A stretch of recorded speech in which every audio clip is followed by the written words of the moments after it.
વાવ-થરાદ માળકા શાખા નહેરમાં પાણીના વહેણની સમસ્યાથી ખેડૂતોમાં આક્રોશ। થરાદ પ્રાંત વિસ્તાર હેઠળ આવતી માળકા શાખા નહેરમાં વર્ષોથી ચાલતો જૂનો પાણીનો વહેણ બંધ થતાં ખેડૂતો ભારે મુશ્કેલીઓનો સામનો કરી રહ્યા છે। લોધા તળાવના જેએફએમ વિસ્તારના ખેડૂતોએ જણાવ્યું છે કે છેલ્લા ઘણા વર્ષોથી પાણીના પુરવઠામાં અનિયમિતતા અને અવરોધ રહેતા તેમની ખેતી વારંવાર સુકાઈ જવાના કગાર પર પહોંચી ગઈ છે।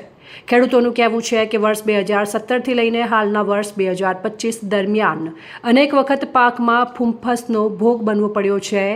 અનેકવાર મૌખિક તેમજ લેખિત રજૂઆતો કરવામાં આવી છે, તેમ છતાં આજ દિન સુધી પાણીનો જૂનો વહેણ શરૂ કરવામાં આવ્યું નથી। ખેડૂતોનો આક્ષેપ છે કે જવાબદાર વિભાગ દ્વારા રજૂઆતો પર ગંભીરતા દાખવવામાં આવતી નથી, જેના કારણે ખેતી માટેના સિંચાઈના પાણીની તંગી સતત વધતી જાય છે। આ મુદ્દે પ્રાંત અધિકારીને ફરી રજૂઆત કરવામાં આવી છે કે તે તાત્કાલિક પગલાં લઈ પાણીનો જૂનો વહેણ શરૂ કરવામાં આવે, જેથી ખેડૂતોને પાક બચાવી શકાય। ખેડૂતોની માંગ છે કે સરકાર અને વિભાગ તાત્કાલિક હસ્તક્ષેપ કરી સિંચાઈની સુવિધા પુનઃસ્થાપિત કરે, નહીં તો આગામી દિવસોમાં તીવ્ર આંદોલનનો માર્ગ અપનાવવો પડશે।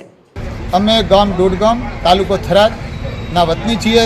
આજે જે અમારે પાણીના નિકાલની અમે વારંવાર સતત 15માં રજૂઆત કરી, 17માં રજૂઆત કરી, આજે નવેસરથી રજૂઆત કરવા આવ્યા છીએ, પણ આ કોઈ જે નર્મદા નિગમ છે એ ધ્યાને નથી લેતી। તો નામદાર સાહેબને આજે બી અમે નવીન આવેદનપત્ર અમારા ખેડૂતોની સાથે આપી રહ્યા છીએ।